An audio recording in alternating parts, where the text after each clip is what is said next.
BRS నుండి నేతలందరూ వలస వెళ్లిపోతున్న సమయంలో ఆర్ఎస్ ప్రవీణ్ సంచలన ట్వీట్ చేశారు.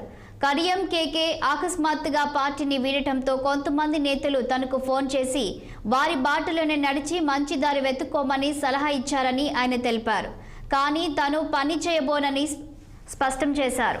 పార్టీని వీడే ఆలోచనలో ఉన్న కార్యకర్తలు తమ ఆలోచనని మార్చుకోవాలని, ఈ పరిస్థితిలో పార్టీకి అండగా నిలబడాలని ఆయన కోరారు.